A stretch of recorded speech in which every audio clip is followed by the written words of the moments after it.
Belki çok incitmişim sevdiğim insanları, belki çok aldatmışım can diyen cananları.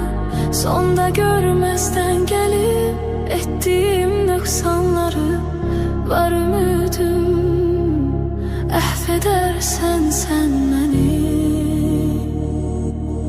Bilmez